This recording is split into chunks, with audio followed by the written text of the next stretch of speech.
this corner, the McFarlane Collector Edition 1978 Christopher Reeve Superman. In this corner, Henry Cavill from the Batman v Superman Dawn of Justice Doomsday 2-pack. And in this corner, the Deluxe Theatrical Edition David Corenswet. With the new Superman film having soared into theaters, today we're gonna see which DC Multiverse movie-style Man of Tomorrow is worth your hard-earned money. I'm also announcing the winner of the Superman and Crypto giveaway. Welcome to 5 Points of Articulation and my 550th video. I know I'm a bit behind on this video, but I really wanted to save it for this milestone, so thank you for your patience, especially if you've been waiting for the announcement of the giveaway winner. Before digging in, I just want to be clear that this is a battle of action figures and not a debate over which actor or movie is better. Starting with the packaging, and we do get a bit of variety. Christopher comes in a collector edition window box. It's numbered and has nice silver accents, along with a publicity still of Superman on the back. Cavill is a 2-pack, and as such, his window box is extra wide, but I do like how colorful and unique the spine is, and on the back we get shots of the character.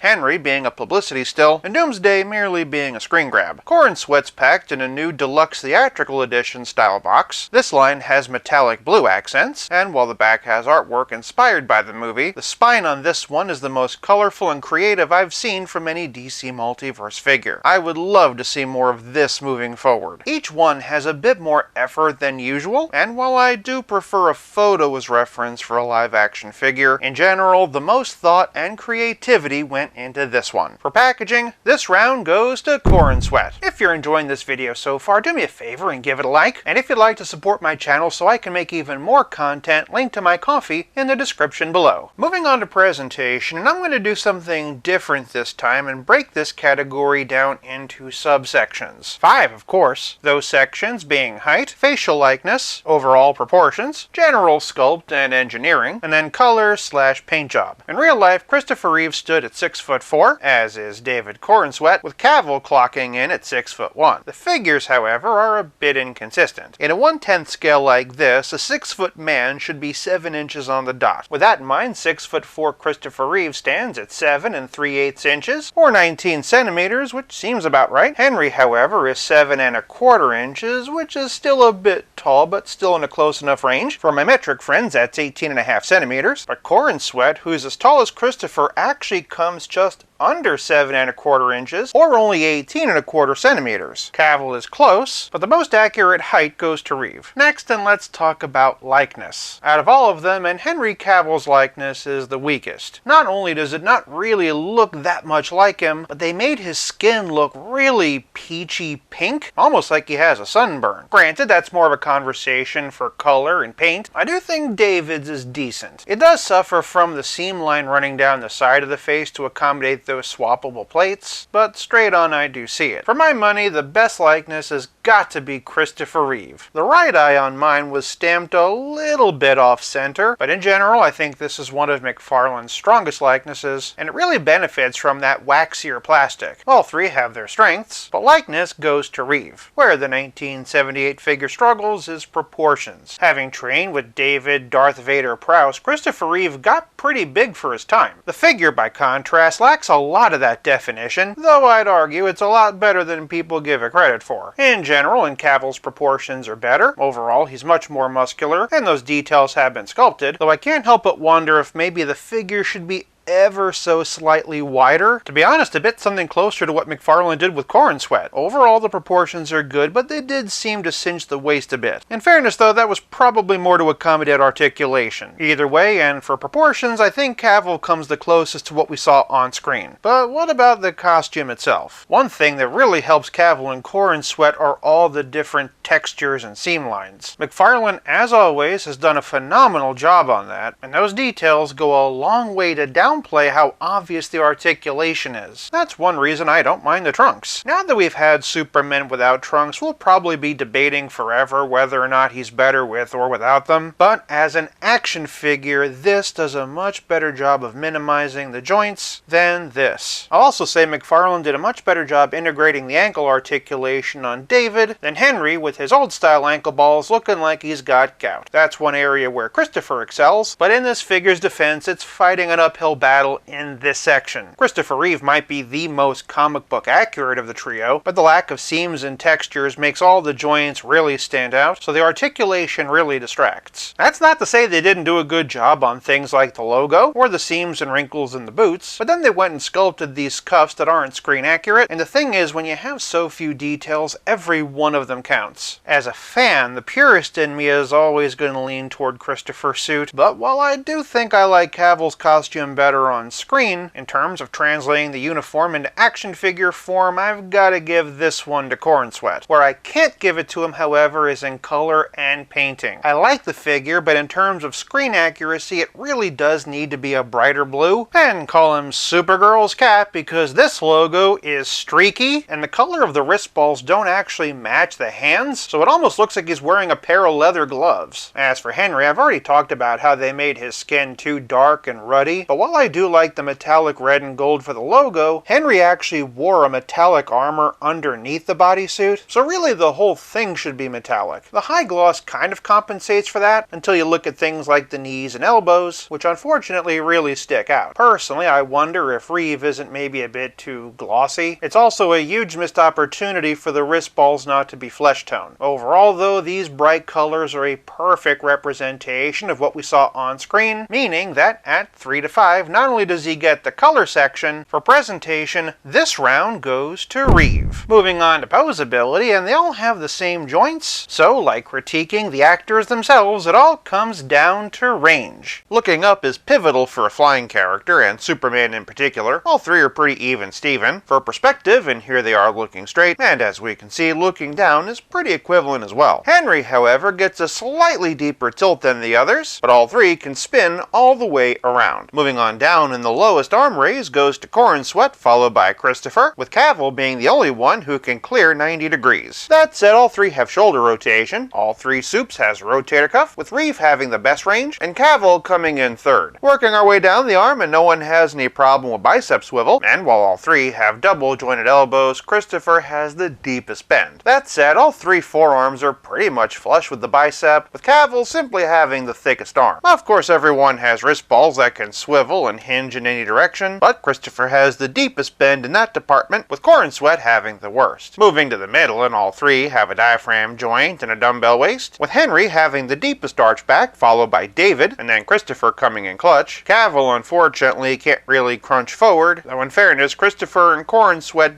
barely have anything in that department either. Cavill and Reeve do, however, have the best sideways tilt, with David coming in third, but no slouch, but no real difference in the spin. Below, the bright yellow belt, and everyone's got the standard McFarlane hips. Corenswet kicks the highest, followed by Christopher, and then Cavill. Henry also has the worst split, followed by Corenswet in second, and then Reeve, who can go deeper than 90. Chris also has the best twist in the hip, but they're all fairly equivalent. Working our way down, and while all three have double jointed knees, Corenswet actually has the worst bend, followed by Reeve, with Cavill just narrowly having the deepest bend of the bunch, and then all the way down, all three have toe articulation and ankle balls that can swivel, hinge, and pivot. What? Did you think I was going to go through all the actors again? Alright, roll the clip. And like the iconic red cape from Kirk Allen to George Reeves to Christopher Reeve to John Hames Newton to Gerard Christopher to Dean Cain to Tom Welling to Brandon Routh to Henry Cavill to Tyler Hoechlin and now to David Corenswet. Pivot.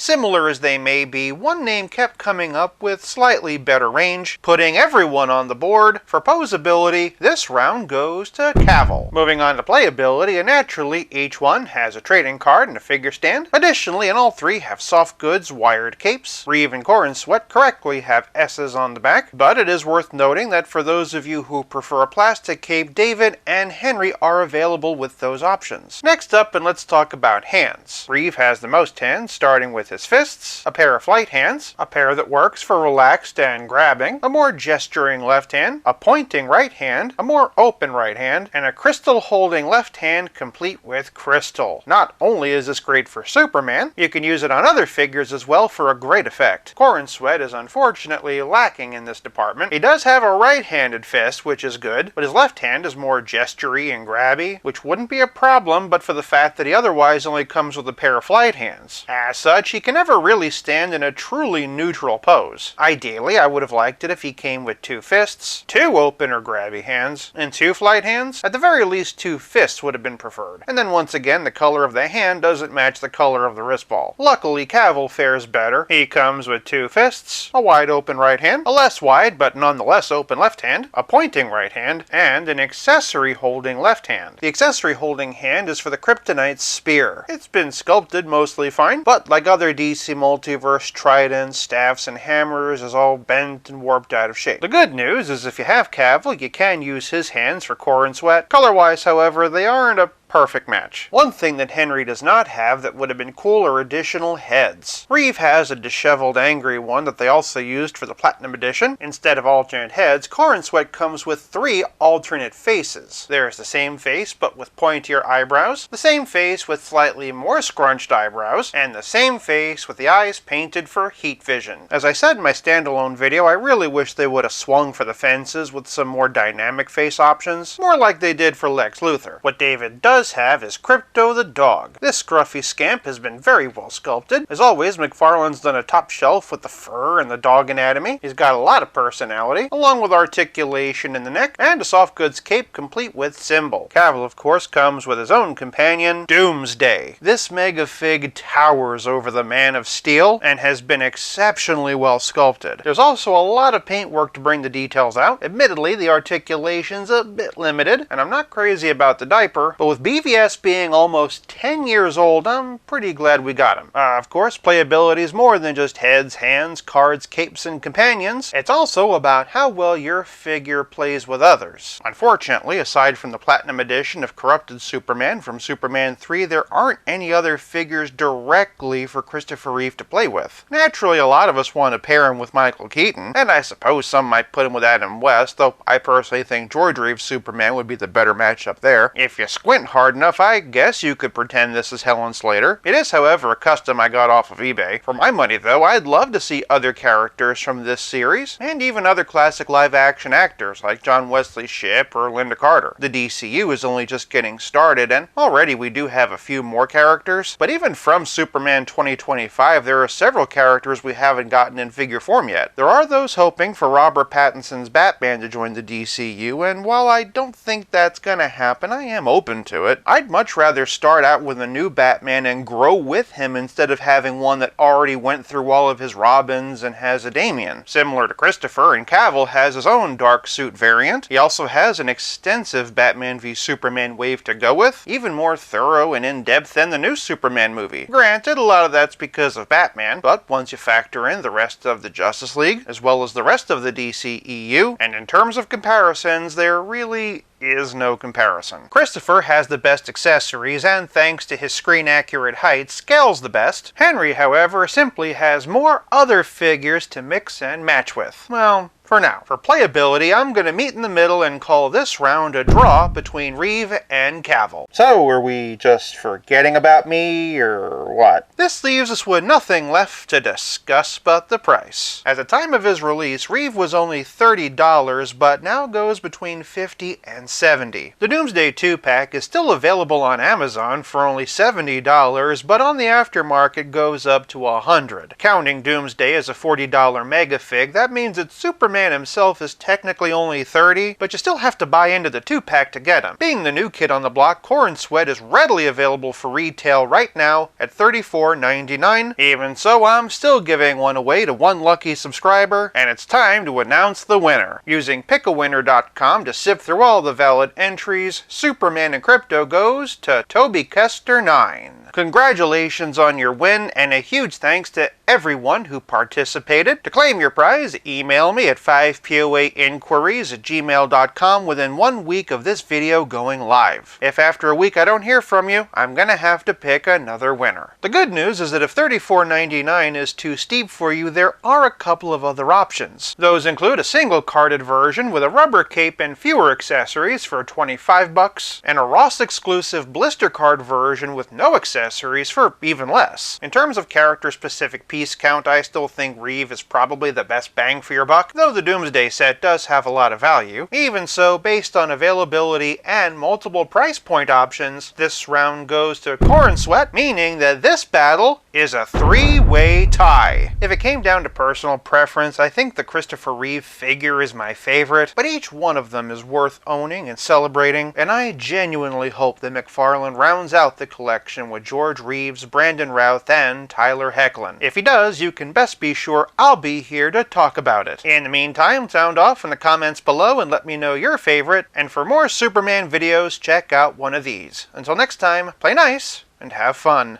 With Cavill simply having the thickest and ankle balls that can. An ankle balls that can